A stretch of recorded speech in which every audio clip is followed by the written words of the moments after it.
I had an epiphany that caused me to sympathize for my father.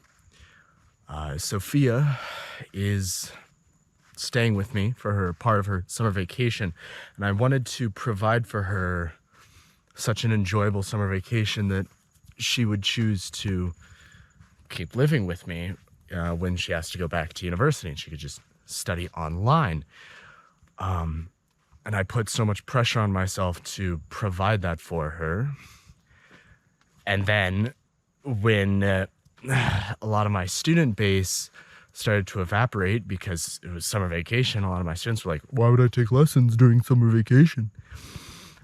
That made me question if I'd be able to provide enough just to survive, and that stressed me the out. And I did not communicate that stress and fear and frustration well enough. And one evening, I went to call a friend just casually, and she made a casual joke about asking me to go into the bedroom so she could listen to music on her headphones because she'd been listening to me on calls all day. And I misinterpreted that as ingratitude for me working and trying to provide for her. So I left the apartment, left the Airbnb, and I was unrelatedly, I started to drink as I was on a call with one of my drinking buddies back in the States. And over the course of the call, after explaining things to my friend, I just got angrier and angrier until I came back, and I'd made the decision to express my frustration and anger and stress. And then I just said a bunch of that I really should not have said, and I deeply regret it. I don't know if it was quite yet verbally abusive. It did make her cry, which defining abuse is like basically impossible. So I regret what I said immensely, and I'm deeply ashamed to have said it. The epiphany that relates that to my father is that he was a workaholic. He left early for work. He came home late from work. He went in Saturdays. Never had time for anything else. My mother would complain that he never had time to take her to lunch or do anything because he was just working all the time.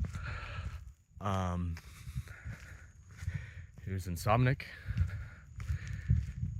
which I cannot... It is unknowable if that insomnia was because of the stress of the fear of being unable to provide for his family, or if it was from years of military service, decades of military service. It's also unknowable if the alcoholism was because my family kept pushing alcohol on him because he was much more relaxed and funner and laughing and joking and actually enjoyable when he was a little bit tipsy, or if it was just because he liked drinking, or if it was to cope with the stress of the fear of being unable to provide for his family. And then if my mother would express dissatisfaction that he was leaving early and coming home late, or working on Saturdays, or unable to do anything for her, and he would misinterpret that as ingratitude for his extreme hard work. Even when he was home, he was working. When he wasn't doing his job work, he was working on the house. Sometimes he was working on the car for himself. But if he felt guilty about something, he wouldn't apologize. He was incapable of apologizing. In my entire life, I have heard him apologize a grand total of 1 time. And it wasn't like, I'm sorry I did that. It was like, I'm sorry, I couldn't hear you. Could you repeat that? If he felt guilty for something, he would try to do something for you, like cook you a delicious meal or some shit like that. That's the easiest to remember example, but there were others. In no way, 0%, absolutely not. I am not trying to justify or excuse the evil things he did. He raped several people many times. He threatened to murder several members of my family multiple times. Those are 2 examples of things he did many times that are... Boa tarde, desculpa. Boa tarde, quer uma caroninha? Everything I'm saying today does not excuse the murder threats and the rape and all the other horrendously evil things that my father was doing to me, my sisters, and my mom. And I assume other people. I know he was also abusive to the sailors on his submarine. He was a captain of a submarine and for I don't know. He retired after 20 years, but he couldn't have been a captain for that long.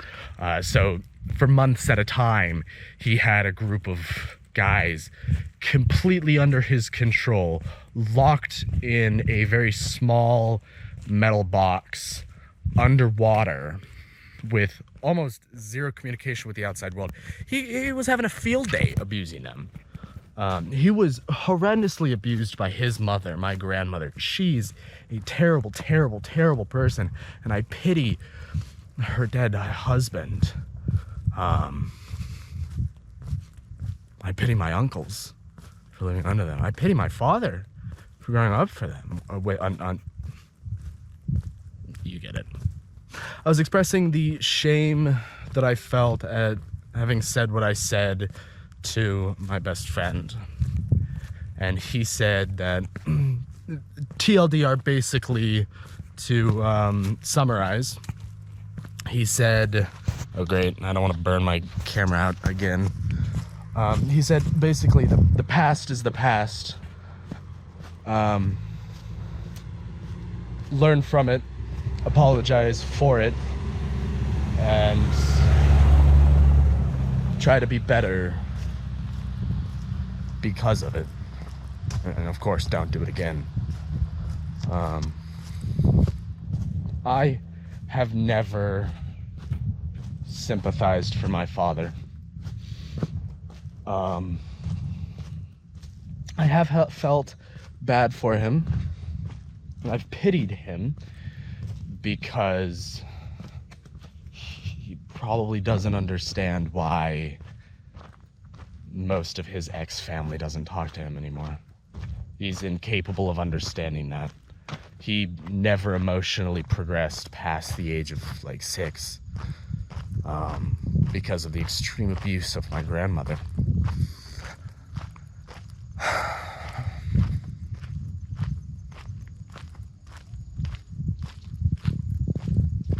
But that's not me. I can do better. One of my first vlogs, something like feeling sorry for yourself accomplishes nothing. The shame that I feel for what I said doesn't change it. What the past is in the past. It is unchangeable. But if I can learn from it and not only not do it again, but also use it to help others somehow, in some abstract way, if I can make it good. Likewise, pity or sympathy for the man who abused me, one of. Baxter is a different vlog. And that guy was just a scumbag. He was just drugging me and raping me all the time. That was a different story. Sympathy and pity for my first abuser accomplishes nothing if I do not learn from the mistakes that he made. He did also derive pleasure from hurting us. And that's what a can of worms.